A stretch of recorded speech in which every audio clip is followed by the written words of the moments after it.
Welcome back to Hashtag That. I'm JJ Tafuto. And I'm Sam Shaw.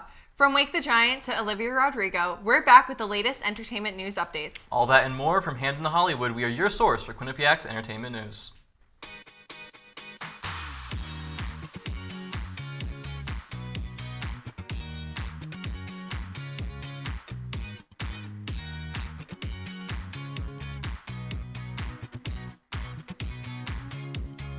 From Hamden to Hollywood, we are your source for Quinnipiac's entertainment news. Sony Pictures Entertainment laid off hundreds of employees across multiple divisions as it looks to refocus its key priorities.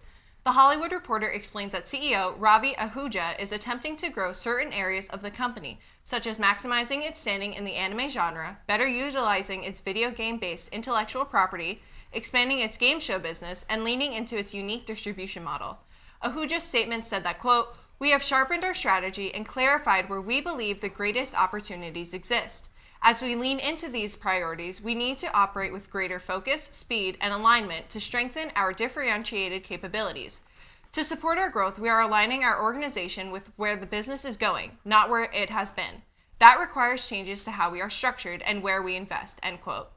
In his note, he later added that, quote, "This organizational shift is about reorienting to thrive in a changing industry. By aligning our structure and resources more closely with our strategic priorities, we will move forward with greater clarity and momentum and be better equipped for innovation and resilience," end quote. Following the release of the Season 3 finale of the Apple TV series Shrinking, Harrison Ford has opened up about the future of the theatrical movie-going experience. Ford, known for iconic roles such as Han Solo, Indiana Jones, and Rick Deckard, spoke with The Hollywood Reporter about how when he joined the industry, it was at its peak. The movie business reflected the culture around it. In return, the culture reflected what was being said in the movies. Ford said, quote, "There is no zeitgeist anymore. We've been disassociated. We've been purposefully disaggregated into serviceable political economic units. There is an empty center that needs to be filled to bring the culture back together," end quote.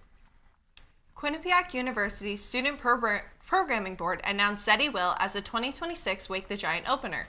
The 24-year-old artist first gained traction by posting comedic videos on TikTok and eventually began sharing his music on his platforms. He quickly amassed millions of followers and is admired for his ability to hack the algorithm with his viral content. The musician is currently supporting DaBaby on the Be More Grateful tour. Wake the Giant will be held on April 26th at the M&T Bank Arena at 8 p.m. Tickets are available to all students using the athletics ticketing portal and via email link and are first come, first serve. Sony Pictures has announced that Final Destination Bloodlines directors Zach Lipovsky and Adam B. Stein will be developing a movie adaptation of the Metal Gear Solid video game series. The directing duo has signed a first-look deal with Sony, where they have launched their new company, Wonder Lab, to create projects to direct or produce for other directors. In a statement to The Hollywood Reporter, the duo said, quote, "Metal Gear Solid was nothing short of a groundbreaking cinematic experience that forever revolutionized video games. We are thrilled and honored to bring Hideo Kojima's iconic characters and unforgettable world to life," end quote. A Metal Gear Solid movie has been stuck in development since 2012, with Oscar Isaac previously being attached to star as the game's protagonist, Solid Snake. This will mark the first time the franchise will be brought to the big screen. The film will be produced by Avi Arad and his son, Ari Arad. Sam, I feel like we could use some news from across the seas right about now. I think you're right. Let's do it. Here with What in the World is Sarah Taheny.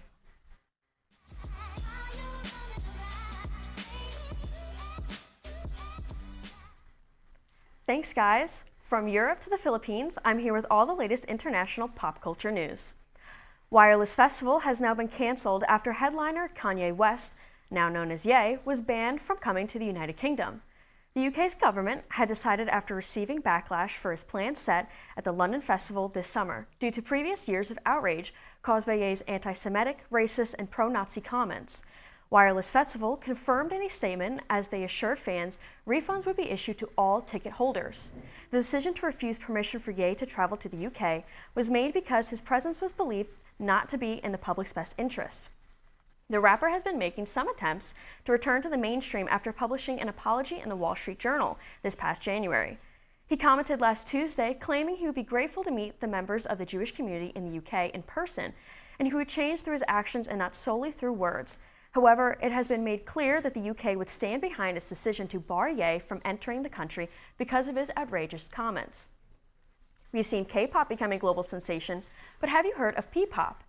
Filipina group Beanie performed a 45-minute set for Coachella 2026, becoming the first Filipino act in the festival's history. This major spotlight paves the way for music from the Philippines to become more global. Formed in 2019, the girl group debuted in 2021 as they caught the eye of global music showcase Coke Studio, joining for the 6th season for their debut as they released the single Love Yourself.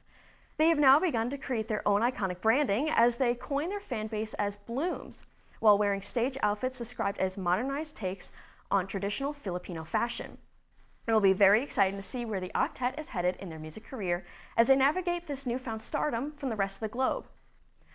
Iconic Italian luxury brand Dolce & Gabbana will now see one of its co-founders resign from previously held roles in the company such as chairman.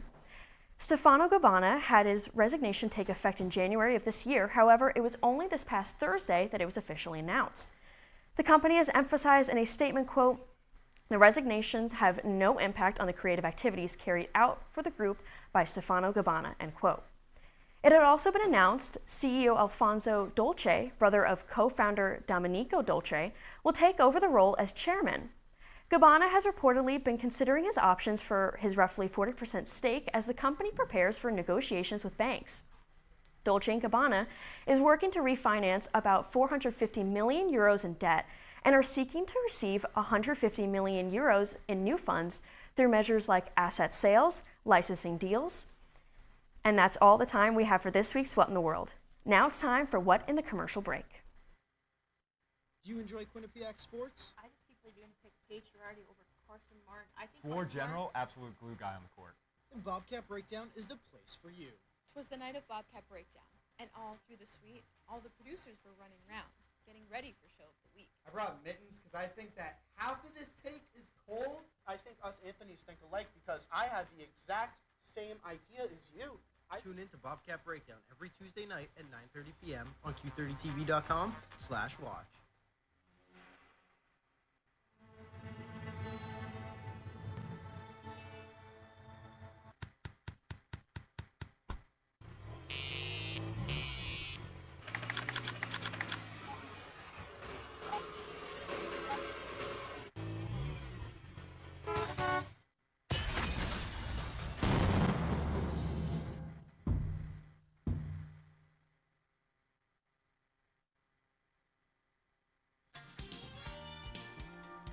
Anybody want a package? Don't worry, sir, baby. I got you. And you want to breathe.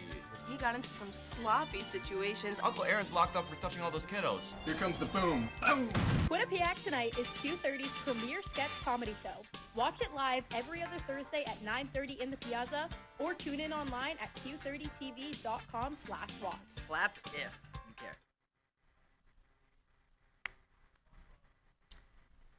TV fans have been buzzing lately with several shows releasing some great new episodes. JJ, are you hearing this? Yeah, Sam, I've been loving all the new seasons, and luckily here to rank them all is Harrison Brown.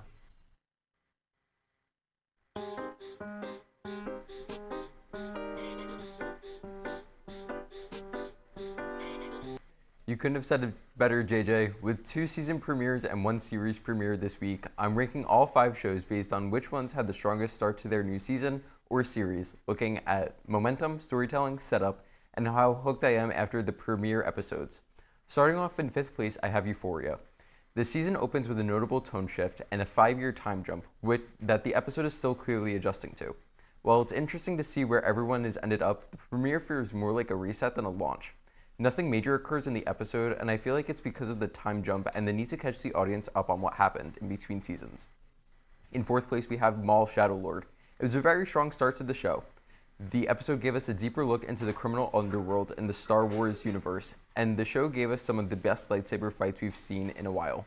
The editors have done a fantastic job with the series so far, adding in subtle elements such as Maul screams when he switches his lightsaber around. That said, as a premiere, it is still mostly set up, laying the foundation rather than fully launching its main story, which is why it lands here despite a very strong start. Coming in 3rd place, we have The Boys. Season 5 opens with solid momentum and some interesting narrative direction right away. With some interesting twists and turns within the first 2 episodes, creator Eric Kripke sets up a really intriguing story for the season. It was really nice to see A-Train's redemption arc come full circle in this premiere. but compared to the top two, it feels more like a continuation more than a major step forward. In second place, we have Invincible. This episode throws us right into the middle of the Viltrumite War. The coalition of planets is putting up a good fight against Thrag and his army, and the whole Maul plotline came to fruition. It was a really enjoyable episode watching Omni-Man and Oliver finally rekindling their relationship to train and beat the Viltrumites for good. In first place, we have Daredevil Born Again. This episode takes us to the halfway point of the season, and it did not disappoint. So much was accomplished in the 53 minutes, and so much was accomplished well. Bullseye tries to redeem himself for doing Foggy wrong last season and teams up with Daredevil to eliminate Vanessa Fisk. We also got to see William Fisk in the boxing ring. That's all the time I have for Ranked this week, so I'll toss a question out to you. What were your standout shows of the week? I've been Harrison Brown, back to you guys at the desk. Great question, Harrison. I would have to say Star Wars. Well, speaking of Star Wars, there's been some great new content for all you Siths and Jedis out there this week. Yep, Season 1 of the newest Star Wars show, Maul, Shadow Lord, has just released on Disney+, and it's landing pretty well with fans. Here to fill us in is Zach Fornal. Hey hashtag, it's Zach Fornal here to cover Star Wars' newest animated TV show, Maul, Shadow Lord. So the show takes place about 1 year after the events of Revenge of the Sith and the Clone Wars. It bridges the gap between Maul's appearance in the animated Clone Wars series and his brief cameo in the Solo movie. The show takes place on the planet Janix, as Maul works to rebuild his criminal empire and take revenge on anyone that has betrayed him. Now, be warned, I'm going to go into a brief recap of the first 2 episodes, so there will be spoilers. In the first of 2 episodes that released last week, Maul's crew, known as the Shadow Collective, provokes a fight between 2 different syndicates. One of the leaders ends up dead in a brawl, while the other, Vario, is captured by the police. In order to get to him, Maul stages an assault on the prison, and once he is able to get to him and is about to kill him, he learns that Vario can get him to the leader of the Pikes, Krim. As Maul's crew is taking Vario away, he senses a girl in the prison, Devon Azara, who's there for attempting to steal food for her and her master, Iko Diodaki. Maul earlier talked about sensing an apprentice, so this girl seems to be it. In episode 2, we see Maul and his crew escape and evade the police. They encounter Iko Diodaki on the way, but Maul endangers civilians on a walkway to distract him, so they're able to escape and make it to his hideout. Using information that they learned from Vario about Pike shipments, they attack a shipment to blame it on Vario so they can stage a meeting between the 2 groups. Throughout the episode, Maul is also trying to get Azara on his side, trying to get her to see the galaxy for what it truly is. The episode ends with Azara breaking out of her cell using the Force. Now, onto my thoughts. When I heard that Darth Maul was getting his own show in the same style as the animated Clone Wars series, I could not be happier. Maul is just one of those characters that you love to come back to, and his voice actor Sam Witwer is amazing as the character. Now, I think the show is off to a great start with these first 2 episodes. The animation from both the action sequences to the backdrops are amazing, and it has this more painted art style that gives a more distinctive look from the other animated series. And fans and critics seem to agree, as the show has a 94% on Rotten Tomatoes and a 100% respectively. One fun fact I learned after watching the episodes is that Sam Witwer's screams is actually mixed into the audio of the lightsabers, which I think is really, really cool. I can't wait to continue watching as episodes 3 and 4 released earlier today. 2 episodes will be releasing every day up until Star Wars Day, May the 4th. And if you already like the show, get excited because it's already renewed for a season 2. That's all I have for you guys today on Maul Shadow Lord. Don't go anywhere, as #that will be right back after this commercial break.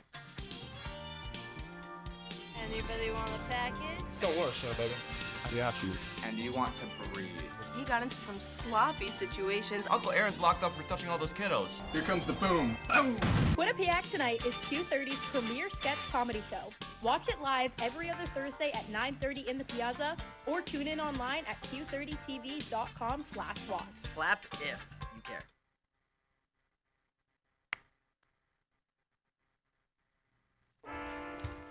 There are a lot of temptations facing young people today, like electronic cigarettes and skateboarding. Each vape pod can contain the same amount of nicotine as a pack of cigarettes. This can lead today's youth to a lifelong addiction and severe lung damage. Recall and consider the facts before making a poor decision. The health class film guy isn't the best person to talk to your kid about vaping. Got a few minutes? You are. Start the conversation with your child about vaping today.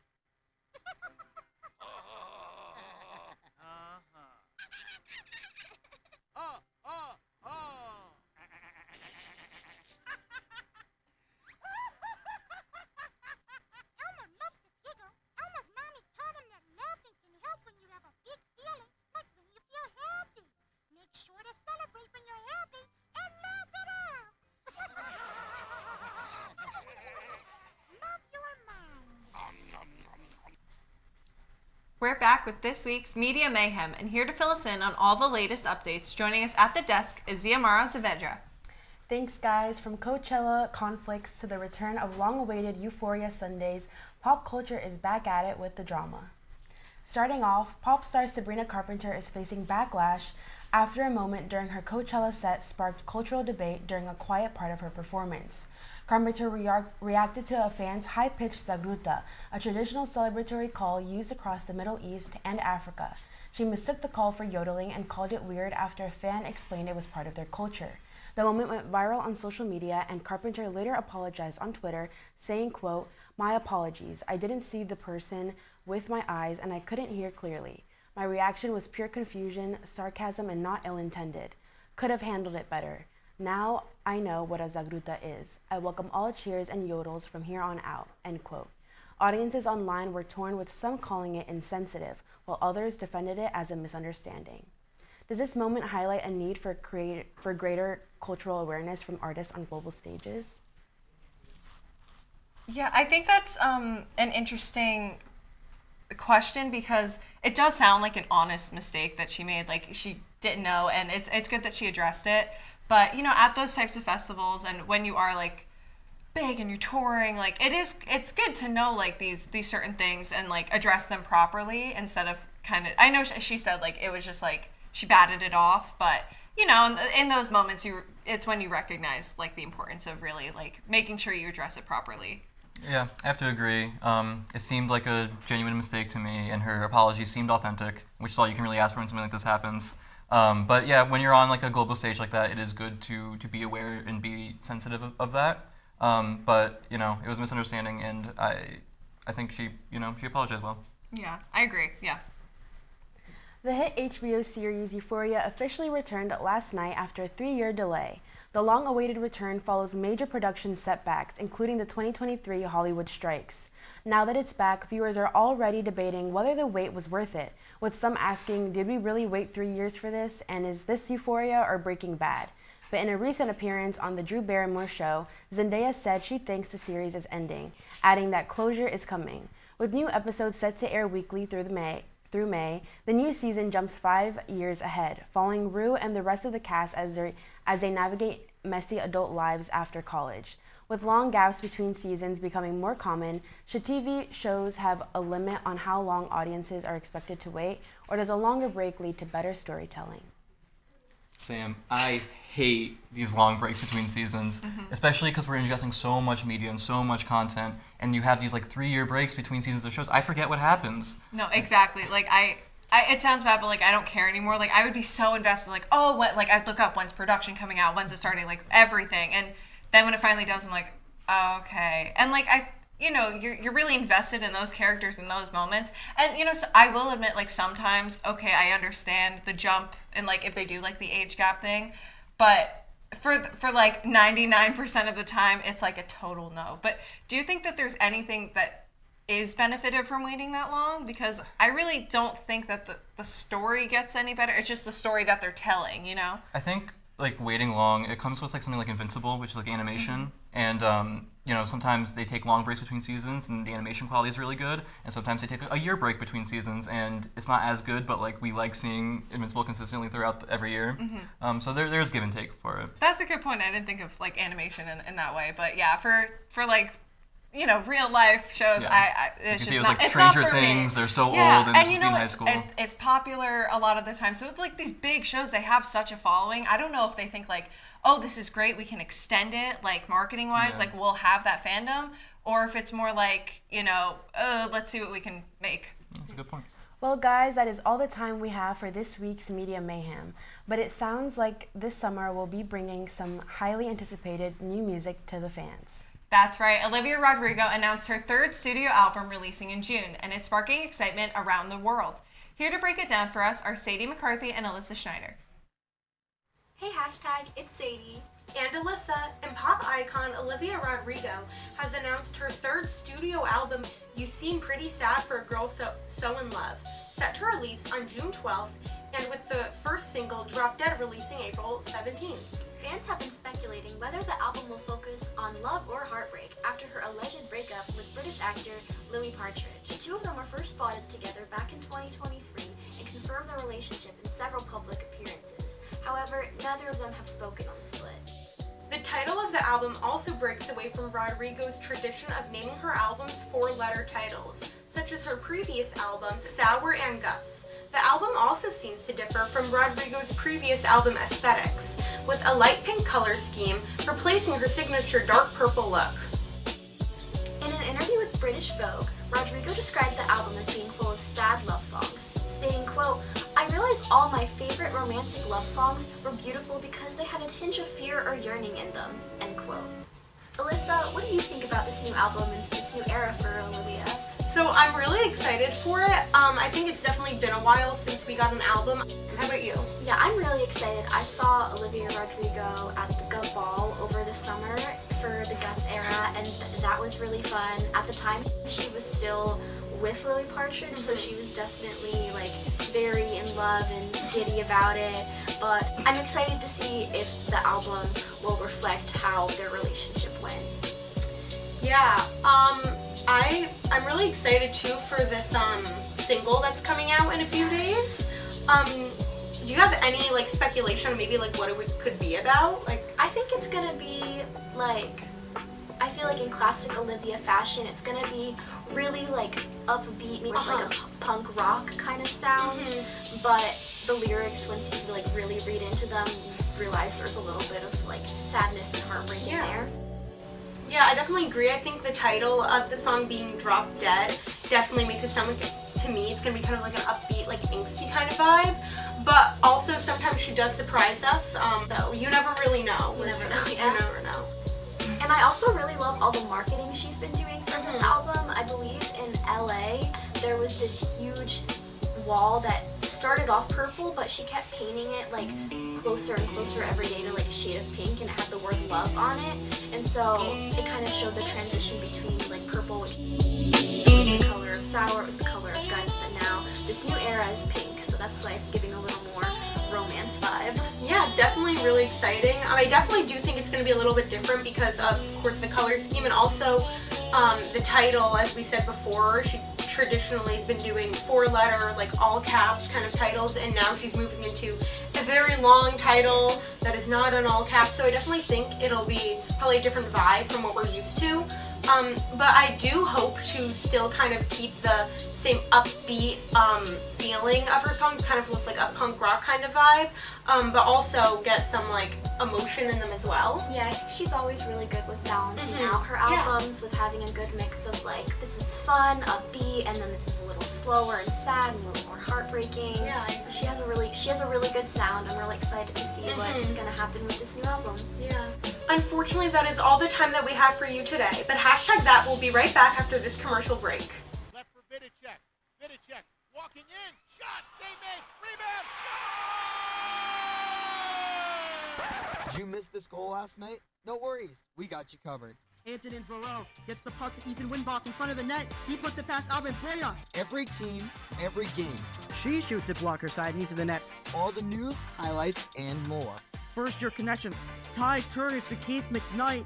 This is Sports Pause, Monday nights at 9:30, only on Q30 Television. Gracie and Pedro might not get along so well. You're standing on my tail. But there's one thing they agree on. There's a right seat for everyone. Oh, that's the good stuff. Whether you're a dog, Hold on, Pooch. a cat, a fish, or a rat. And I'm a ferret. Be sure to travel safe. How can you be so sure? I'm absolutely positive. On your next adventure, make sure your children are in the right seat for their age and size. Get it right at nhtsa.gov/the-right-seat. I tell my son, I love you every single day. I love you. Now, my dad has never said that to me. Not because he doesn't love me, but because culturally it wasn't comfortable for him. Now that he's a grandfather, he says, I love you to my son every time he sees him. My advice to all the fathers out there, forget the cultural restrictions. They grow up way too fast for you to waste even a single precious moment. This week, Sam and I are playing a game of Super Duel with our host, Emily Katz. Thanks, guys. I know both of you are super Marvel fans, so I hope you know your heroes because tonight we're putting your wits to the test. So how today's game show will work is I'm going to assign each of you a Marvel hero. You then will debate why they would win in a fight against the other. Are you guys ready for a super duel? Oh, yeah. All right, let's see the first graphic. All right, so JJ, you have Thor, and then Sam, you have the Hulk. Who would like to go first? All right. Take it. All right, Sam, it's all you. Okay, so I think what's great about the Hulk, and I am going to bring like Bruce into this, is that he has the physical strength, but also like the mental strength. Like he knows what he's doing, and he uses that to his advantage. And I mean, physically, obviously, like he's the Hulk. Like talk about strong. So I think the combination of those is what really makes him like a standout superhero in that sense. And he's a good dude. So, but they all are. I mean, Thor is a literal god. I mean, he commands lightning. He's the god of thunder. I think the Hulk, like, mentally, when he's the Hulk, he's not all there. Thor is like there all the time, strategizing. Like, he's in battle mode. So I gotta get That's true. I see your point with that, but the Hulk's power field comes within. Like Thor has to rely on those things, but he's great too. I love the Hulk. That's a very hard one, but I'm gonna have to go with I think JJ's for this one. I was leaning towards Hulk, but I think the strategy of Hulk not being all the way there. I think that was a very big contender. That was a good point. But it was close. That was close. All right, let's see the next one.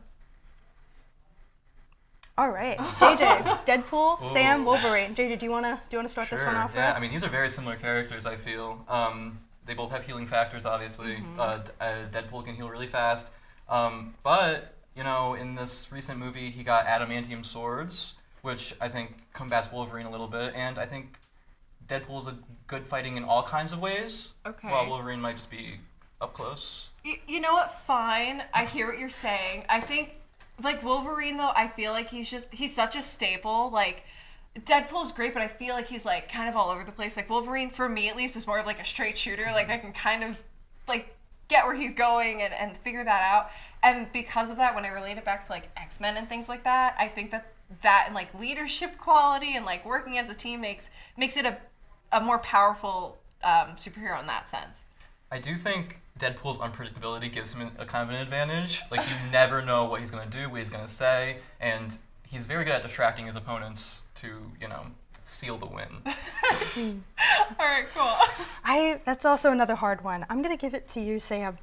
Wolverine, I agree. I mean, I love Deadpool, but, I mean, he can get goofy and less focused in his fights, so I think sometimes it's better to go with, that stronger kind of less comical character. Yeah. All right, let's see the next one. All right. This is another hard one. Okay. Who would like to begin this one? I could go this time. Please. All you. Talk about Civil War. It was a hard question to answer because valid, both sides. But I think Captain America, because you're doing good to do good. And him as a whole, like, he's the first Avenger. Like, and I know it says Team Captain America, but just to, like, base off Captain America in the first place, like, his whole power comes from his heart. And I think that's what I love about the superhero genre is like showing that like that inner ability. And his team, I mean, this is stacked. Like, come on. Yeah, no, that's totally valid. I think something the movies did better than the comics is actually let you like it feels like it's hard to choose between the sides. While in the comics it was kind of just Captain America was in the right. But like I mean, without oversight, like things like the beginning of Civil War happened where they blew up that building and a lot of people were hurt. And so I think Team Iron Man is very valid. And they have Spider-Man on Team Iron Man, and he's the best. Okay, well, I cannot argue with you there at all. I think Team Captain America was right in that sense. Yeah, I'm gonna have to give that one to you, Sam. I think Scarlet Witch and Captain America, you can't go wrong with that duo. But okay, well, all right, the next one, JJ, X-Men, and Sam, Fantastic Four. Who would like to go first? I mean, I feel like there's just so much more X-Men, right? Like. And X-Men have such diverse powers. They work together as a team like so well. They're training every single day. I love the X-Men, and there's so many I love. No, that's so true. But I think like the core four, like Fantastic Four, they're so awesome. Again, like you said, like each in their own individual way. But like I love like the latest movie they put out, and like there's always something going on with them, and I feel like they're kind of underappreciated in that way too. So I think all of their powers combined. Like you said, like it's just It's they're both great. It's a very hard one. They're both amazing. I agree. That's a very hard one, but I think I'm gonna give it to JJ for X-Men. You know, from telepathy to controlling weather. You know, they really have it all. But okay. So as a discussion question, who do you think is the strongest Avenger? That's so tough. So hard. I might have to go Captain America just because like I don't know if it's like growing up with his story, but I did love the power that comes from like inside of him. Yeah. I love Spider-Man though, so I need to say that. Yeah. I think he may not be like the strongest physically, but I think Iron Man's very strong. I think just his ingenuity, he's constantly adapting to what's going on. He's always coming with a solution to something. Yeah. So yeah, I gotta And get you know Iron what, Man. I will say there's not like an Avenger I dislike, which I think is the good part. Yeah. You have such great answers. Well, guys, I know we've had a lot of fun, but that's all the time we have for this week on #that. But before we end tonight's show, I know you both will be moving on from Quinnipiac and Q30 soon, and you have both prepared some final thoughts on your time here. So Sam, why don't you start us off? Sure. Q30 has been a great place to learn new skills and meet people that push me to be better, and I'm so grateful for that. I want to thank everyone who has given me the opportunity to try something new, to grow in my personal and professional life, and for the constant support throughout it all. First coming into the station, I didn't think it would have as big of an impact as it did on my time here at Quinnipiac, but I'm so glad that I've been able to experience the motivated work and creativity across every department. Furthermore, I want to share my appreciation for the valuable lessons to be kind, to try, to learn as much as I can, and to keep my faith. Finally, thank you again to everyone who has been a part of my journey and for making this an amazing college experience. God bless. You, JJ. It is no surprise to anyone that knows me that I love Q30. My time at this station has been filled with some of the most fun and fulfilling moments of my life. And the main reason for that is because of all the amazing people I have met in this organization. And so I want to take this time to stop talking about me and instead to thank those that have made this such an unforgettable experience. I'd like to start off by thanking my Quinnipiac Tonight leadership team, Megan Haley, Jacob Galui, Anthony Icardi, Olivia Mastromarino, Aaron Epstein, Jimmy Belmer, Harrison Brown, and Jason Wright. Thank you for being the most funny and talented people I have ever met. I could not have asked for better producing staff. To Ben Wallen, Lucas Jenkins, Ben Rickovicius, Nick Boyd, Jeff Fish, and Aaron Epstein again, thank you for being the best roommates and best friends to go through these 4 years with. I would also like to thank my incredible co-host Sam Shaw, along with Eli Ehlers, Patty Walsh, Brianna Trachtenberg, Brittany Brown-Lieben, Patrick Sorbero, Jack Bergman, Andy Allison, Emily Katz, Meg Buckley, Rose Carrata, Hayden Widman, Anthony Rossi, Sophia Basilone, Alyssa Venus, and so many more. If I had the time to name every single one of you, I would. No matter the level of our relationship, you have all made a profound impact on me. And thank you for being the reason I keep coming to the Media Suite every day, even during times when I have no right or reason to be there. And a final, very special thank you to my mom for always supporting me, even when I said I wanted to go to college to get a degree in movies. And to my dad, who passed away last month, for always providing me with the guidance and resources to succeed all throughout my life. Without him, I would not be sitting here talking to you today. Thank you. Well, JJ, Sam, thank you both for hosting tonight's show and for being a part of our wonderful Q30 community. You both are incredible, kind, and hardworking people, and we're so excited to see all that you accomplish in the future. So with that being said, that's all the time we have for this week on #that. Make sure to follow us on our social media accounts to stay up to date. I'm Sam Shaw. And I'm JJ Tafuto. From the producers, talent, and everyone working hard behind the scenes, thank you for watching #that, and we will see you again next week.